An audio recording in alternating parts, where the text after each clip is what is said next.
Mom, Dad, I just have to say, it breaks my heart watching you stress over dinner every night. This year, I don't want you doing the fridge stare down. Hot take. With the new Blue Apron, eating healthy is easy. They've got pre-made and one-pan meals with plenty of balanced nutrition. No subscription needed. You could be plating like a chef instead of negotiating with leftovers. Make it your healthy, tasty, and easy 2026 dinner resolution. Just saying. Get 50% off your first 2 orders plus free shipping with code LISTEN50. Terms and conditions apply. Visit blueapron.com/terms for more.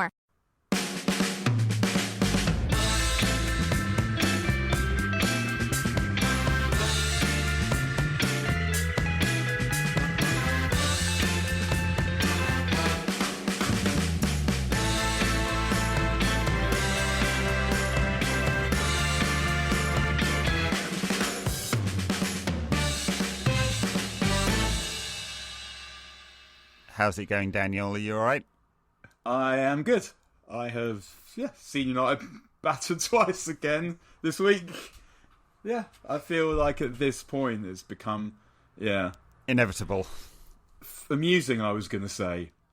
So this is how I rationalised it. I was at Anfield the other night as kind of like the second goal went in, and I found myself like sort of laughing, I guess. The rationale being that like I think about like I laughed. Like, I've laughed at much worse things than, I laughed when my wife cheated on me. Like, not my current wife. My previous wife. If I was going to say, big reveal now. Hats like EastEnders. Dum, dum, dum. So it's just like, if you can't laugh at United being shit, then much as I'd prefer them not to be, and also it makes me intensely furious in other ways, I feel like I once interviewed a guy called John Holmes, who was chairman of Leicester for a bit. He's Gary Lineker's agent. Okay. I was interviewing him because he was once chairman of Leicester. And he didn't really want to buy the club. And when he bought the club, even though it's sort of, you think it's your dream, like, own your club, because he's from Leicester, he's always supported Leicester, always followed them. And he said that the thing that he hated most about being chairman was having to sit in the box, nor being able to sit there with his mates, taking the piss out of the players. Yeah. And I guess, looking at it from that perspective, the piss that you're currently able to yank, I mean, you don't even, yank is actually the wrong word. No, it's coming out. Slowly leaks and lies out of all the players all the bastard time. I know. You really picked one to go to at Anfield because that was dreadful. Different at Arsenal. I mean, I still got battered, but very different performance. I probably shouldn't confess to this on the internet, but I walked there from synagogue. Right. I left synagogue early doors, having done security, walked 5 miles to Arsenal and back again. Right. I guess I prefer, used advisedly, to say should have won, didn't. Yep. To got clattered, should have been by more. Yeah, I guess there was something of a response from the players. There was, like, certainly going forward, United were pretty good, actually. Created a lot of chances, hit the post, 2 or 3 times. Probably should have had 2 more penalties than they got. I haven't seen those again, I must say. There's 2. There's one where Alanga's dragged down, and it's just so fucking obvious. And he didn't even check VAR, and I'm not really sure why. And I haven't seen an explanation as to why he wouldn't check it, since he was quite happy to do it for Arsenal when the offside had already been called, which is the first offence. But anyway, and then there's the one where I think it's Tavares falls over tackling Sancho and handballs it. Because I don't think when you're lying on the ground and you scoop the ball away, that's a natural position for your hand. So. Yeah, fair. I mean, and also just to, like, something that happened in this game, and also something I guess I'm thinking about now, because Liverpool playing Everton as we're recording, and there's more than half an hour gone, and it's 0-0. Everton have managed to refrain from conceding a goal just by being defending relatively sensible, putting in effort. Yep. And then, which kind of reminded me of when United played Everton, and as the game was kicking off, I thought, if you're Everton, this is the fixture you want. Yeah. You want Man United at home. Yeah. Like, what an absolute disgrace it is.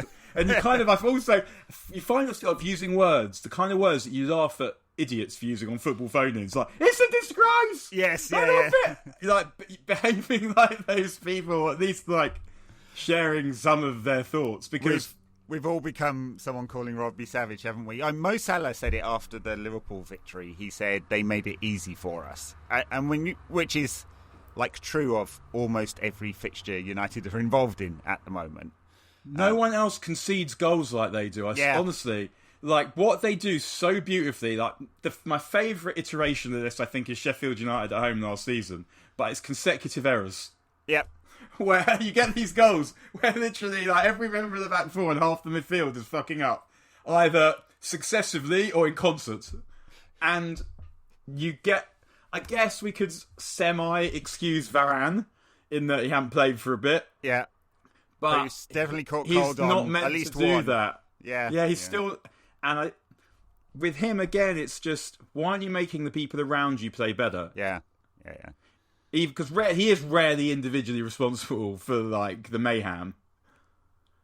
But he should be doing more. Surely he's just... Your Champions League Varane... Yeah, you've got at least just telling people where to stand. I mean, he's got the United disease, but I don't know that he's a good communicator either. I mean, it doesn't help that he only plays one game in two. That should be the club's new motto. We will fuck you up. Yeah, that's right. Basically, like, every player, like, and even someone like Di Maria, who you could argue Van Gaal just completely bottled the job after Leicester. Yeah, stuck someone he played to play attacking midfield up front. Yeah, and then it just didn't work after that. But he was like, he's had like a year in his career where he was crap. And it was at United. The only one. It's amazing what we'll do.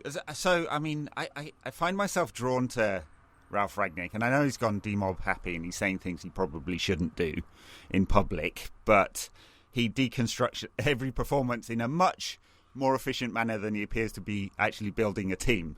So his ability to sound like a director of football while being United's manager has been great and very entertaining and the best part of the end of the season for me. As a manager, he's been a massive, humongous, colossal failure. Yeah. But he's been important because he said a lot of the stuff that needs to be said. Yes. That makes it harder, and he said it in public. Yes. Which makes it harder for the board and the players to hide. To back out, yeah. We know that he despises all of them. Yep. And the fact that the manager has said it out loud hopefully puts a bit of pressure on the board to start getting rid of players. Because if you think about Pogba, Lingard, Cavani are going. Yeah, Mata. That's like and Matic. Matic. That's a £50 million pair in wages. Yeah, for sure. Yeah, it's about £1 million a week. Yeah. And... I mean, Mata, by the way, come on yesterday. He runs like now, like he's got his legs are tied together. Like someone's tied him together at the ankles. He can't move. He runs like I do when I've got a band and I'm in the gym. So yeah. Not moving quickly. Yeah, or he's desperate for a slash. Maybe it's all of those. Maybe it's all of those things. Well, he's getting on a bit. Maybe he's leaking a bit these days. But how? What's the point in having Garnacho on the bench? You're literally just bringing him along to sit. If you're 2 goals down, even. I know. And you bring on the bloke who's leaving. Like Lingard, were we 1 goal or 2? I think we were 1 goal down when you brought Lingard on. I might be wrong. And then at that point, I still said, why is he doing this? Sure. But at least if you think that you only need a goal, Lingard might affect the game, and you think Garnacho won't. But at the point when it's 3-1, why on earth are you bringing Mata on? It didn't make any sense. But he said something after he brought Hannibal on at Liverpool, which of course was the best part of that game when Hannibal went around kicking people, that he doesn't want to bring young players on in this situation because it's not good for them. He'd rather bring them on when you're 3-0 up. And I kind of do understand that a bit because you don't want to expose these players to the crapness that is United and you want to kind of have a fresh start with them. But still. There's a literal example of that not being a law that United played against yesterday. Like, Arteta's getting a lot of credit for the fact that Arsenal are like back in their rightful place of sometimes challenging for 4th.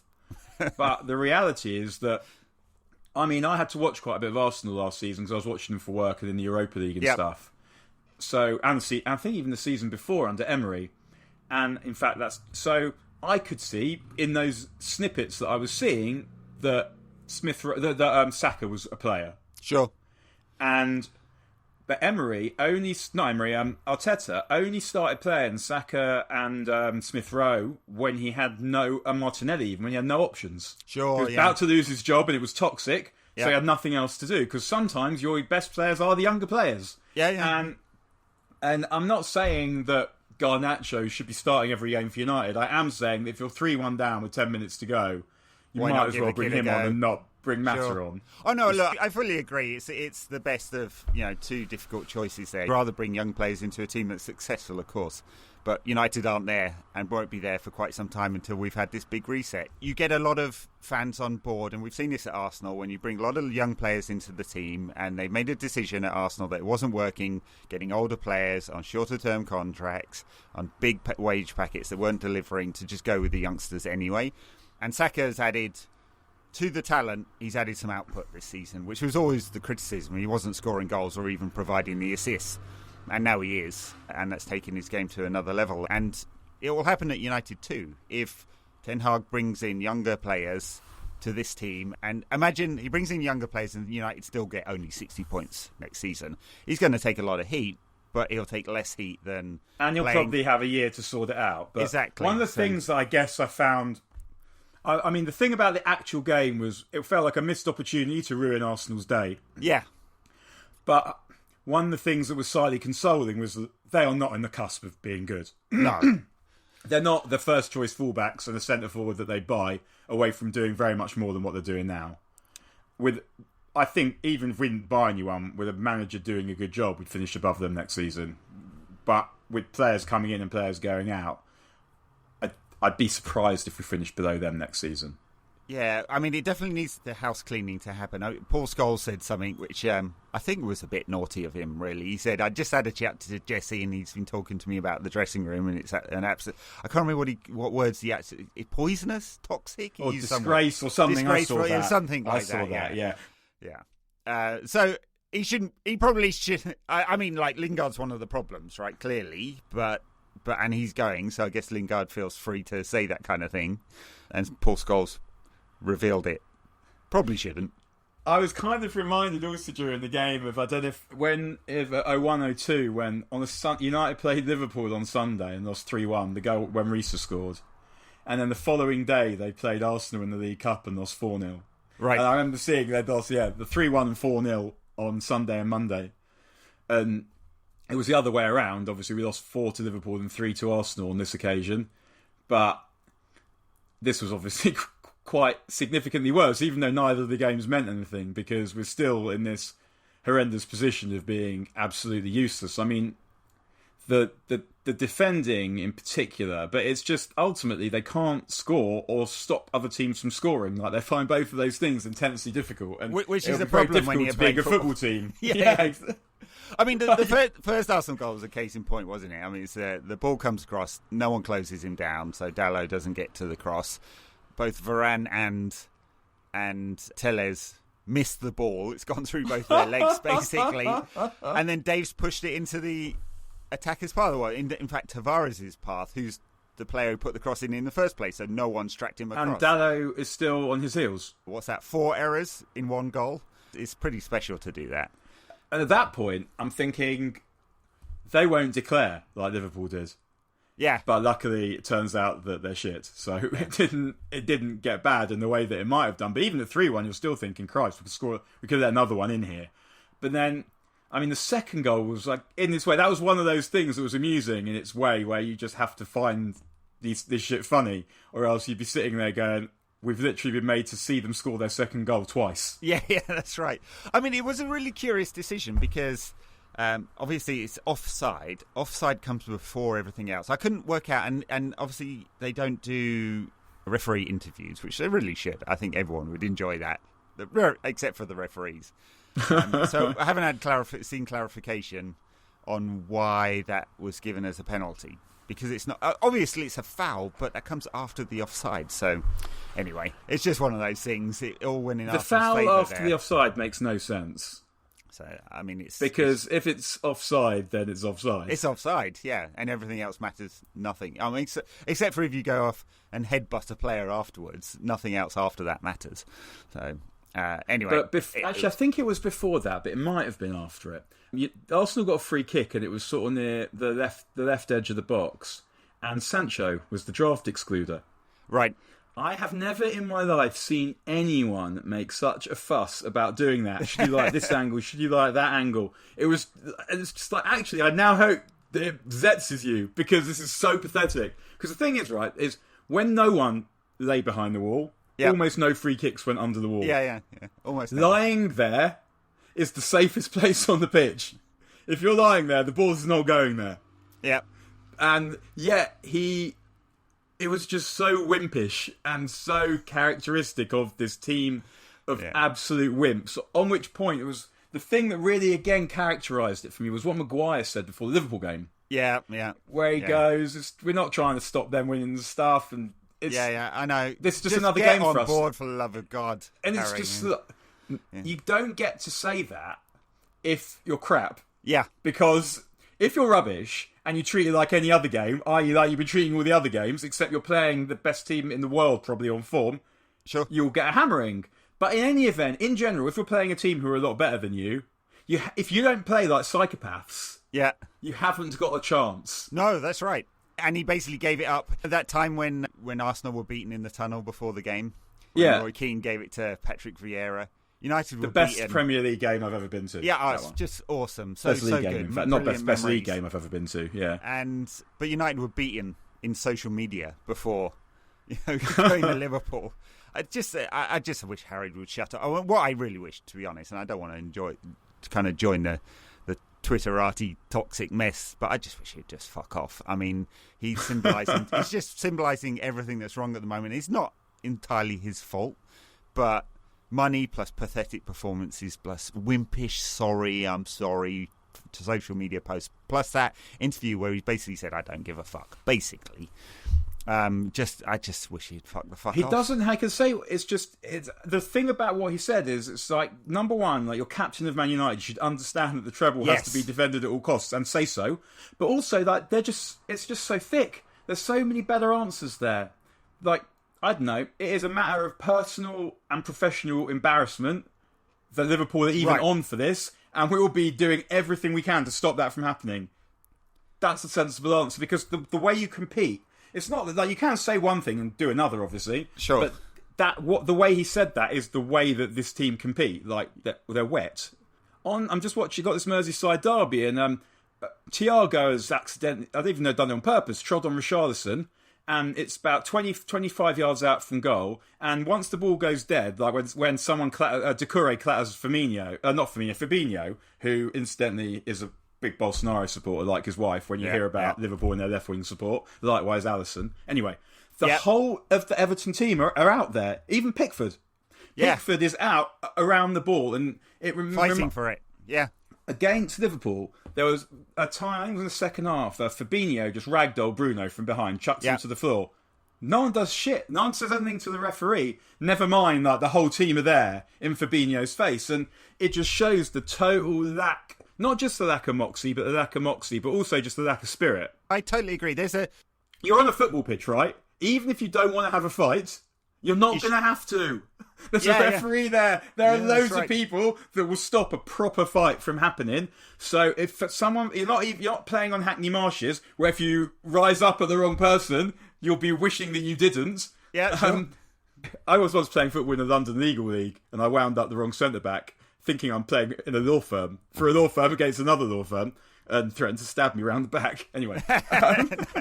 The only person in the United side that would threaten to stab anyone, I reckon, is Bruno. But even his anger and pumped uppedness has turned to whinging this season. So there's a report in the People, and take it all, or is it the Mirror? Take it all with a pinch of salt, of course, because who knows? I think it was Steve Bates, and I don't know whether he has ties into the Rangnick camp or not. But he said Rangnick's produced a dossier on each of the players, and then he starts naming players that he doesn't rate, and it's just like it's a who's who. Just go number one. It's like the announcer at Old Trafford. Yeah. Number one, David De Gea. It did have me chuckling, and I really hope it's true. If it is true, and Ten Hag's taking the job anyway, all power to him. Well, I'm sure he sees what there is and thinks that he can get more out of what there is, and there are still some good players there.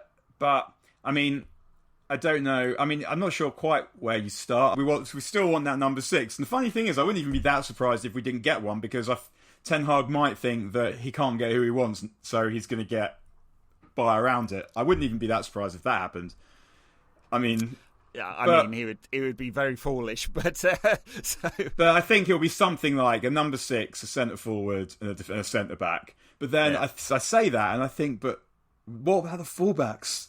Yeah. Like we must do something about the fullbacks. Must do something about the fullbacks. Must have that number 6. Definitely need a new striker. Not sure if they've solved the right-sided problem. We don't have a right winger. I mean, Sancho will be much better. We don't have a keeper who can play with the ball. So playing a high line is a problem. So. Sancho will be much better. Yeah. With if he's on the right with the fullback. But what you say about the keeper in the high line is a weird thing, because De Gea, I think, should have been one of the greats. And the reason I think he should have been one of the greats is because obviously he's got the greatest reactions I've ever seen in a goalkeeper. But the things that he's not good at look so obviously improvable.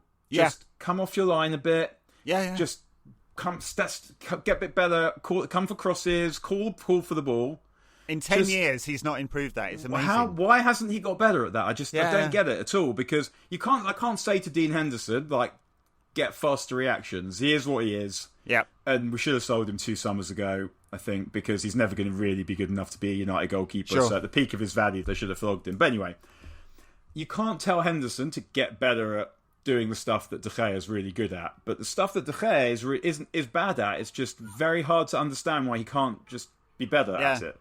Funny thing, when he was 18, 19 and at Atletico, and they had a good run in the UEFA League, Europa League, and he was pretty good with the ball at his feet, and he's just lost so much confidence over the years, and he's not even competent. And maybe it's the standard of what Alisson and Ederson have done in being. I mean, I think really like 11th man outfield. I mean, Ederson is a different level, sure. But all the other keepers, I don't watch a game very often and think that the outcome or the momentum in this game is massively affected by a goalkeeper who's good with his feet. Like, it's not for me so much that De Gea isn't good enough with his feet; it's that he's rooted to his line.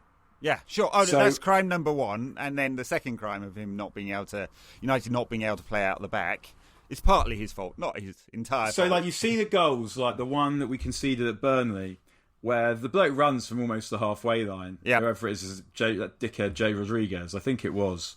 And De Gea is in almost the same position when he doesn't save the shot that he was when Rodriguez got the ball. And it's much more because the goalkeeper doesn't have to be brilliant on the ball to play a high line. He just has to be prepared to use his feet and to stand well off his line to sweep up. Yes, and he's not able to or willing to do it. There's no reason why De Gea shouldn't be able to do that, but he doesn't do it. Yeah. So just the keeper, 2 fullbacks, a new centre-back, a defensive midfielder, a striker and a right winger, and all our problems are fixed. And some brain transplants. Because that's one of the other things is like just the overriding thickness of it all. Like, how often do you see anyone run across the near post? Oh, God. This is the thickest United side, because either they're totally unwilling, which appears to be what the Rangnick camp is saying, or totally unable to take even basic instruction on board. There was just a moment just before half-time, United are on top, and they allow the ref to blow the whistle when they're in Arsenal the final third, because no one's got the brain to put a ball into the box and see what happens. Yep. And I mean, come on, now I've been watching these people play. I don't expect there to be a perfect cross followed by a brilliant header. But you never know. Definitely know that they're not going to score with some square passes. Yeah, sure. I mean, it's the inevitability of what happened yesterday is the crushing thing. Not fucking Arsenal and that smug bastard Arteta's there lording it up at full time. Don't enjoy any of that. But the inevitability of conceding some crap goals, even the third one, great strike. No one closed him down though. Also, the pass. There was a pass. I think it was Lindelof, but I couldn't be sure. Where he had quite a nice pass out of defence that would have put United in a decent position, and he botched it. Yeah. I mean, just the basics. Rangnick said afterwards that United were unlucky, and he was very polite about VAR while calling it out. And it's all true. Probably should have had another couple of spot kicks. Probably one of Arsenal's goals should have been chalked off. Probably Cristiano wasn't offside when he was called offside. Probably all these things went against United, and that's what happens when you're playing shit. That's what happens when you're crap. This stuff goes against you, and it matters because you're not good enough to take it out of the equation, and that's what good sides can do. Sure. We were just talking about injury time. So this is my innovation for the game of football, and what an innovation is. When there are seconds left of a half, and you've got a corner, say, why wouldn't you send up a goalkeeper? I wonder if we were... I mean, I know why, because everyone's just shit scared of conceding a goal, and there's almost no chance the goalkeeper will score. But actually, if you knew how much time was left, you could do it. Yeah. Sure thing, yeah. Only ever happens at the end of the game, doesn't it? It is one of the beautiful things in football when a keeper goes up and the opposition score. It hardly ever happens. I have a horror story about this. Yeah. I was doing in the legal leagues. I was doing I was doing the minute by minute of West Brom Liverpool. Right.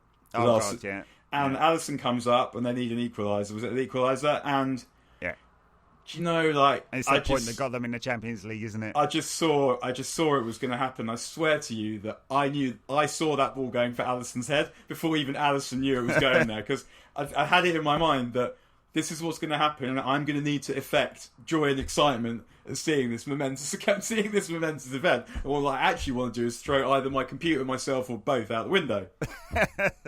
Yeah, and it was a brilliant header as well. And here we are now talking about quadruples, which is, again, I mean, we had a chance to stop this from happening in the same way we had a chance to stop this from happening in 2005 by beating Liverpool at home towards the end of the season. Yeah. And we couldn't in 2005. We lost to a Murphy penalty, and Liverpool won Champions League next season. And again, I mean, actually, we played all right in that game, but we were basically chucking them in faster than we could score them. Yeah. We're all Unai Emery fans now, aren't we? So maybe Villarreal can do a job on them. And anyone, I don't care. City in the league, Chelsea in the cup. Well, that's the thing. And now at this point, anything. I'd shake hands on Liverpool winning the Champions League and City winning the league, because what can we do? And I was watching the City Atletico game, thinking, I mean, I think I want City to lose, but what happens if we need them? God, what a miserable state of affairs. I mean, Liverpool have still got a lot of work to do. Like, they've probably got to win every game. And Chelsea in the cup final, and then win two ties in the Champions League. That is a big ask, but it was a big ask when United did it, and the running is easy. Yeah. Although saying that, Everton are currently 0-0 half-time as we speak, with 14% possession. Apparently Lampard learned something under all those years with Mourinho. But this is so telling, because this is what United haven't been able to do. Yeah. I don't want to watch United play like this, but against Liverpool, they waited to concede. The first goal came with Liverpool's first attack, and it was just so easy. And then the third goal, United had that little period where they were not doing very much, but actually in the game. And then Liverpool put together one move. Yeah. And the ball goes left, and you know what's going to happen. Yeah. This is what happens when good teams play crap teams. The crap team have a little flurry. The good team puts together one attack that isn't even any kind of simple level triangle of complexity, and they score, and it's game over, and that's it. And Maguire's dropped for Arsenal. Was he dropped, or was it like death threat related? I mean, he's very polite about it. He said after the week that Maguire's had and Varane's back, we just felt like the change would be made. But he also said after the Liverpool game, we didn't train all week to defend like that. And I think he was pointing at Maguire then, who decided with a back three to run into midfield. I mean, he hates... Yeah. I mean... He's just got absolutely hate these players. Of course he does. I mean, he can hardly hide his contempt. Talking of which, like, I mean, it's funny because you sort of, with the changes, you're just cycling round and round, because someone plays so badly you have to drop them, then someone comes in and plays so badly you have to drop them, so you bring back the person that you dropped first, and round and round and round, just like an absolute circle of awfulness. And Tellez, goodness me, he's awful. Goodness me. He's awful, and like, you know, there's hardly a case to be made for any of United's defenders. I mean, Shaw has been mediocre this season. Shaw is the last, and he's the fullbacks you sell, and that's the best you can say about him. Yeah. And then the central defenders, I mean, you'd like Varane to take more responsibility, and you'd like him to be fit. The rest of them, I couldn't care less if they never played for United again. Maguire will stay because he costs so much money, and that is the only reason. Yeah, Maguire will stay, will sign a centre-back, and he'll leave next summer, basically. Yeah. This would be my guess about what happens, because he's got to play at his age. That'll probably be what happens. There was a nice moment, I guess, when Gabriel tried it on McTominay, and basically they had a bit of a roll around, and they were broken up with McTominay basically on top of him. And then Gabriel goes off and starts like giving high fives to Ramsdale. It's just like, you just totally disgraced yourself. That if that was anywhere but on this pitch, like I was saying before, you'd be swallowing bees. You'd be absolutely finished. So after Bruno misses the penalty, Ramsdale gives it a big I am. I mean, he's hit the post. He's nothing to do with Ramsdale. And I think you said he's got big Joe Hart energy. And he is the true successor to Joe Hart. So he thinks he's a leader of men, like a big personality. He does. Oh, man. I just so love to plant one on him. He just so deserves it. He's going to get it from someone someday. He's one of those keepers. He reminds me, like, obviously, as we say when learning Talmud, the Havdil Elef Havdalot, to differentiate 1,000 differentiations, where you're comparing two things that aren't comparable. But he reminds me of Iker Casillas. Obviously, Casillas was a great keeper, but I very rarely saw him make what seemed like it was a great save. Things just hit him. Sure, and Ramsdale this season has had a lot of that, where he's almost appeared to be diving out of the way of things, and they hit him. He did make a really good save from Dalot. He made a very good save from Malanga. Dalot pushed it onto the post. And a good save from Malanga early Malanga, though, and I've said this before about him, the untidiness of the technique is really worrying. There were those two runs that he had. Rashford and Martial at the same age. I would back to score both of those to score at least one of them.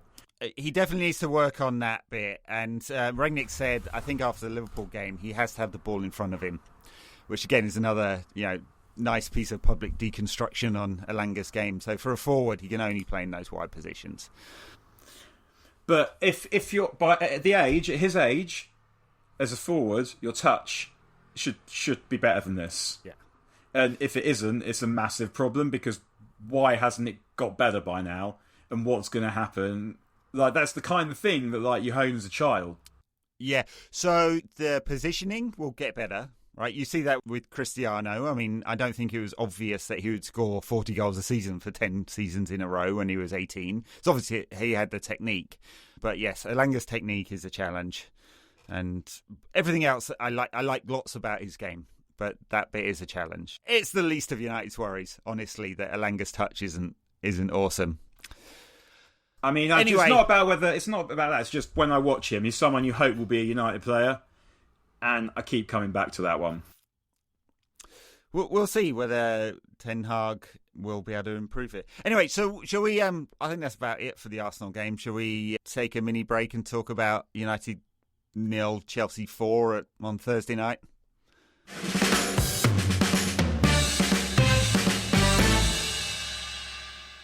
If you like the show, the way you can support us best is by leaving us a rating and review on Apple Podcasts.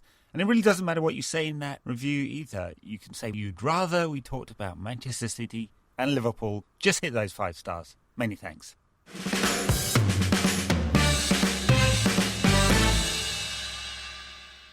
Oh man, I've forgotten that we're going to have to watch these again. I mean, Chelsea, in fairness, aren't playing very well, so I guess they're that. But it's just like, I think the thing with United, my friend Richard said yesterday, is they've forgotten how to win. And it's a funny thing, because it's what Deitch said about Everton when Burnley beat them. These don't know how to win. And it's because if you think about United, have only won 2 games in the last how many? And both of them were Ronaldo hat-tricks. Yeah. It wasn't a situation where they outplayed the other team or however else you want to look at it. They just, definitely didn't against Norwich, which is, the only win in the last 6 for United is that win against Norwich. And they emerged from the only game that they've won with total disgrace and ignominy. I mean, look, even during the 80s when United were crap, early 80s when I started supporting United, and they were crap all through the 80s and into the early 90s, it never felt this bad. And maybe it's just because it's the only thing I knew, or they had players who would give it some, and there was something it felt. Even during Fergie's early years. This isn't the worst United team. Like, their team that flirted with relegation in 89-90. But clearly, they were a worse team. But at least you have Brian Robson and Mark Hughes then, like 2 proper red legends. And also, it felt by the second half of 89-90, you could see that Paul Ince was going to be a brilliant player. Yeah. So that also felt like it was getting a bit better. But I mean, our standards were different then.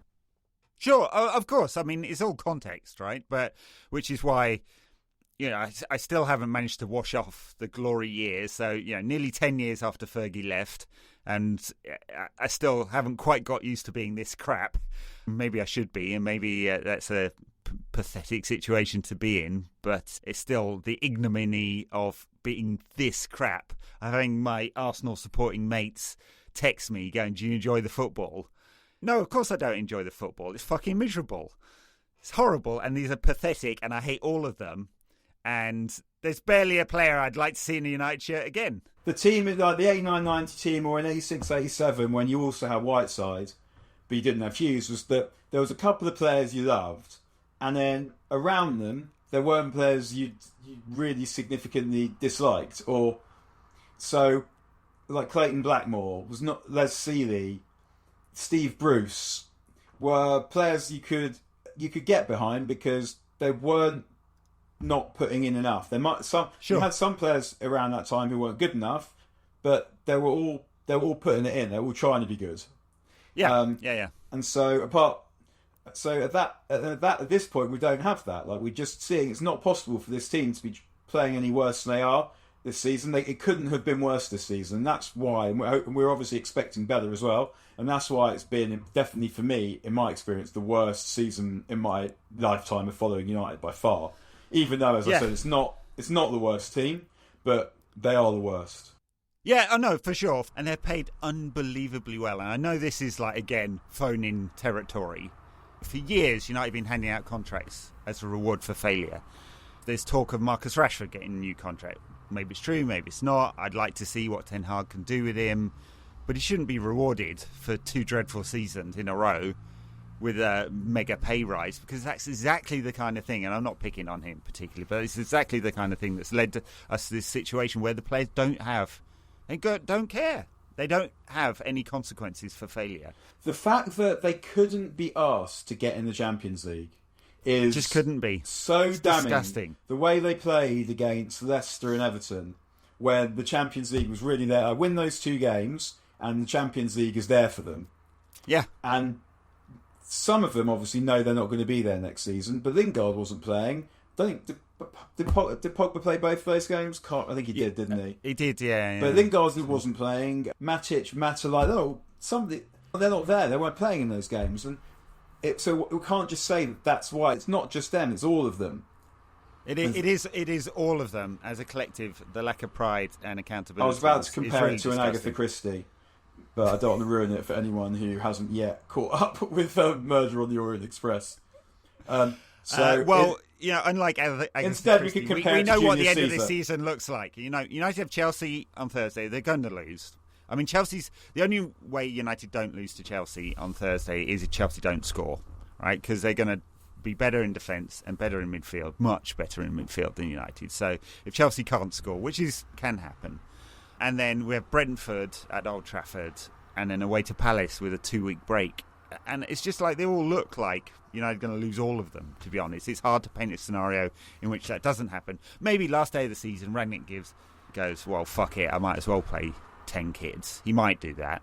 It's happened before. And maybe they pull off a win like United did at, where was it? Wolves a couple of seasons ago. Last season was Wolves, yeah. Last season, yeah. So, but it's... sorry to be all doom and everything, but it's very hard to paint a scenario in which United don't lose on Thursday. And that probably means losing the next 2 after that as well. Yeah, I mean, they might beat Brentford, but they're just they don't know what to do to win. And Chelsea are actually they are struggling to score, but much more at home than away. Yeah. So as it stands now, United have been in the Conference League, which is just miserable. Is it just 5th? Is it just 5th in Europa, not 5th and 6th? Yeah, just 5th because the other Europa place goes to the Cup final, but that does depend on what happens in that Cup final because it looks like both Chelsea and Liverpool are going to qualify. So it will might be drop 6th. the Europa League place down to 6th and the Conference League down to 7th. But so there are a few permanent, and it also depends what West Ham do in the Europa League because if they win that, they'll get in the Champions League. And do you lose the Europa spot for that? And you might lose the Europa spot because there is a finite number of total spots each country gets across the UEFA competitions, and Leicester might win the Conference League. It seems. West Ham they get into Europa League with that as well. West Ham, I think, they've done well to avoid Leipzig, as I used to call them, till the final. because Leipzig, over 2 legs, Leipzig are a better team, and obviously West Ham got loads of injuries, but avoiding them in the semi means that they've got, 5 weeks to try and find a way to win a one-off. To win a one-off game. Yeah, West Ham actually team you think I would quite good at one-off games. They're not in their way, unlike Houlier's Liverpool, in that they've got ways to score goals and they're solid at the back. Yeah. And they were very solid today against Chelsea, just didn't have enough up front. And so the permutations we'll see. I don't know whether Europa Conference won't provide any money except for some gate money, right? So it's not really about money. No, the Europa League, do you use that as some kind money. of... Yeah, Europa League can provide money. Definitely, it's a £50 million gap to the Champions League, so that's a big hole in the transfer budget. Clearly, that's a top-class midfielder or something like that. But the conference won't provide anything. Or a midfielder who may or may not be top class. Yeah, well, yeah. Exactly. So, it's not a great scenario in or out of the Conference League. I think that financially, you've got to be in the Europa League, really. Given what the work that needs doing on the squad, we need to be in the Europa League if we can. Plus, it's an extra route into the Champions League, and you may get a favourable group stage draw in which you can play some younger players, or the team gets a chance to bond. So. I think you would have to. It sucks that it's on a Thursday night because honestly, he wants to do that. But so you have that rotation of Thursday Sunday all the time. Oh, that's just so the beginning, the early stages of the Europa are just Anyway, being a bit presumptuous because we haven't qualified for that yet. But not being in anything gives the manager a lot of time in the training ground. Yeah. And that is a bonus, for sure, with a new manager, for sure. And I think Rangnick has talked about that. His lack of time being in the Champions League for the first part of his time here at United. I don't know whether if he had double the amount of time on the training ground, whether these dumb bastards would actually take anything on board or not. So it doesn't seem like it. Yeah, it's remedials, isn't it? Jesus. We're finding new ways to be doom-laden. We're being doom-laden about next season. Anyway, I'm excited. We're going to talk a little bit more about next season. Yeah, I'm excited for what next it might season. look like. Yeah, there's interesting stuff. Right, we'll go into this in depth for the backers, but there's a new director of football, new technical director. There'll be there's a new CEO and there's a new manager. Right, so it's new. It's a total reset, and Rangnick has said we need 5, 6, or 10 new players, and we'll see whether United have the capacity to do that for the new manager or whether he's going to be hung out to dry or not. Anyway, so that'll be our backers content chat. Patreon.com/NQATpod if you want to hear me and Dan and Tom and Wayne talk shit about football in general, but specifically this week, what's coming next.